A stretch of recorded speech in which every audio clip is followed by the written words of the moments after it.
In today's episode of Retro Style Spotlight, we'll take a look at a few translations, Rampage the movie, hidden Call of Duty games, GameShell, and an interesting video game documentary. All this and more on today's episode of RSS.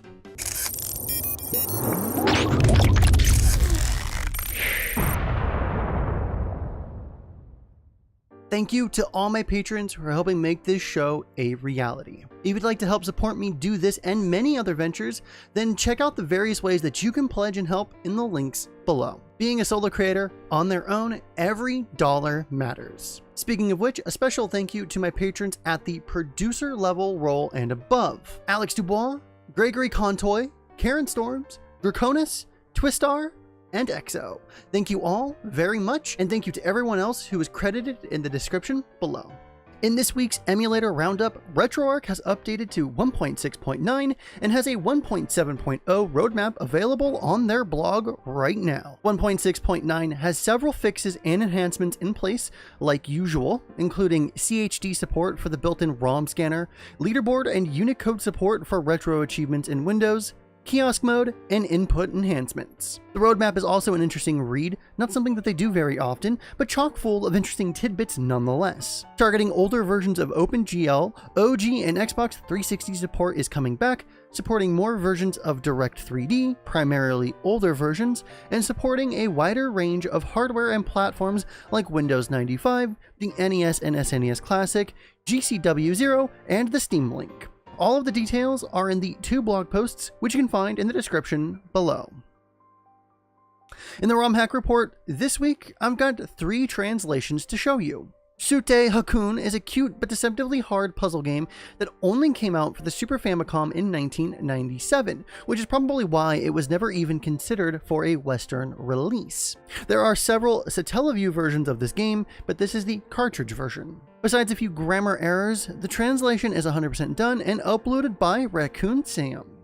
Ultraman Club Kaiju Daikessen, or Ultraman Club Great Kaiju Battle, is a platformer that was fairly common in the NES era. The theme of the game is Ultraman and has a beat-em-up platforming gameplay style. You have sub-weapons you can switch between at will as you progress through the levels. The planet names in between stages proved difficult for the translators, so those have been left untouched, but everything else should be good to go. This patch was released by CCC Mar and Eric Engel.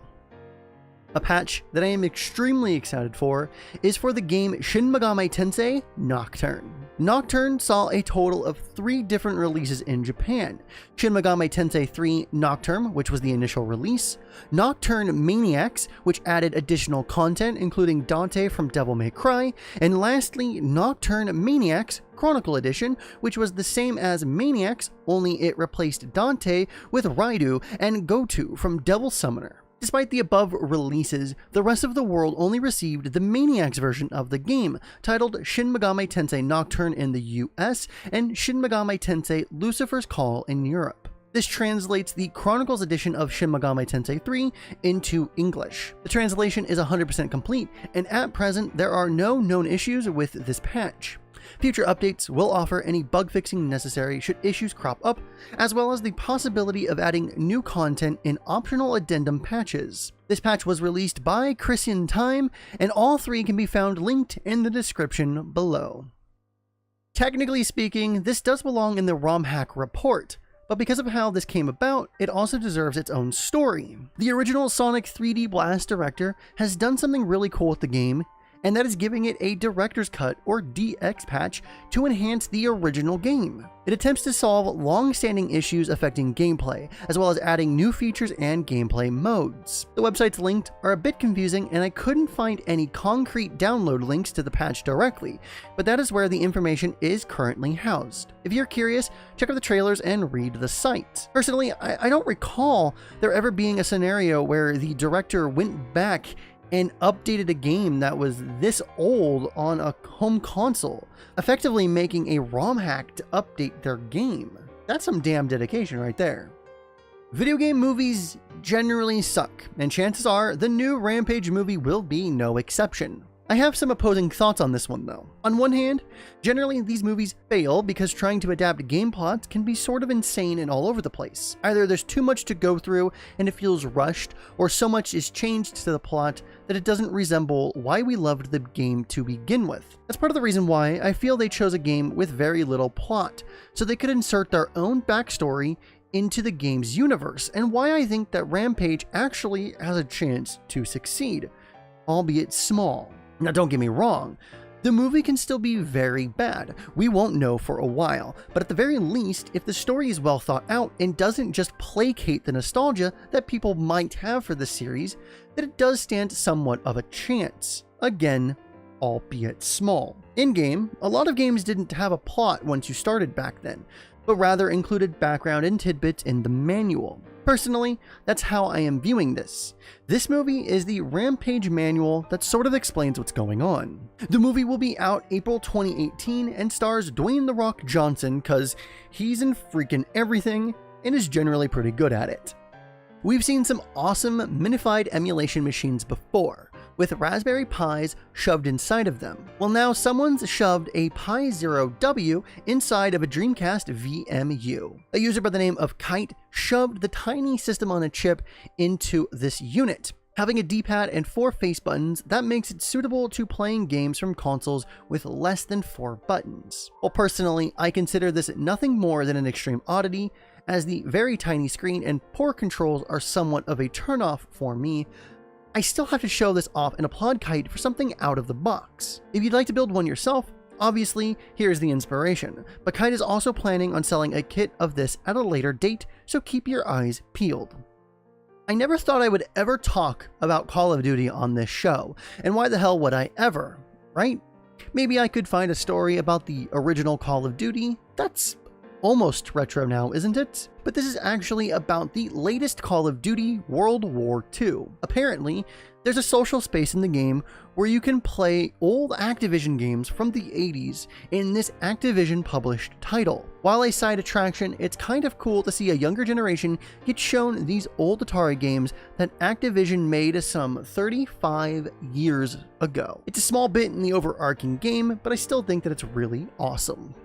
GameShell is an open source retro gaming and indie development machine and is currently crushing its Kickstarter goal. With 25 days to go as I write and record this, 23 when this goes live, and at $180,000 of the $50K goal, again with 25 days to go, this Game Boy styled machine is making big waves. The machine comes bundled with Cave Story and Doom and has the ability to run emulators with the likes of Retroarch, so obviously I am all on board in that department. Based on their own Clockwork Pi, it's more powerful than the Raspberry Pi Model B2 and Pi 0W, and is based around the all-winner R16J SoC. This also uses Clockwork OS and custom Linux distribution. The 2 super early bird specials are already sold out, whatever the hell that means, but you can still nab this machine $30 cheaper than the MSRP of $120 and $150. I am extremely interested myself in trying to figure out a way to get one. As with all Kickstarters,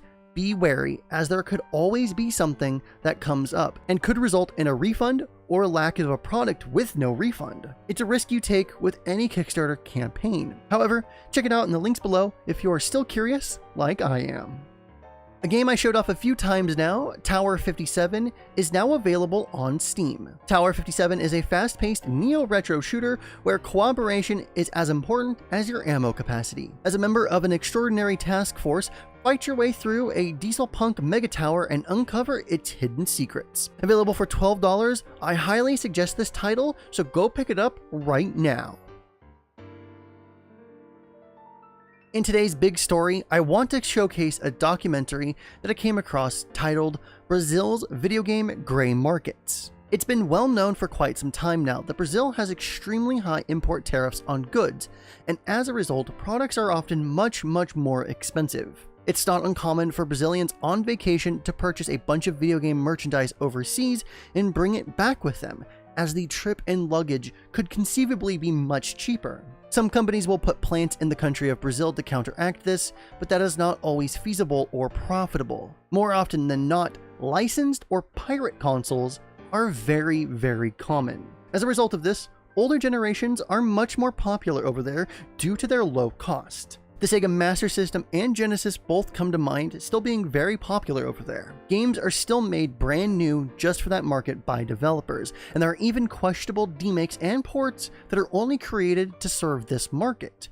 It's very similar to the glut of remakes on the NES that came from China over the years. These ports and remakes from China are even getting English translation patches, and I've seen a few Brazilian games get the same treatment. Either way, Clothmap has done a very interesting documentary on this subject, and they tell the story of Brazil's alternate universe of video games. The doc is about 18 minutes in length and has a very good quality to it. If you'd like to learn about a subject that, while people technically know exist, don't know too much about. Clothmap has also done several other documentaries that are all well worth the view, so check them out in the links below.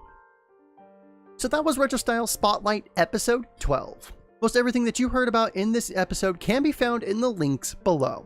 Thank you to all my patrons over at my Patreon campaign. I cannot thank every supporter enough. Thumbs up the video if you liked it, thumbs it down if you didn't, and leave me a comment in the comment section below on how you think I'm doing, or about any story that I showed off in today's episode of Retro Style Spotlight. Remember, freaks and geeks, to play more games, be good to each other, and we'll see you all next time.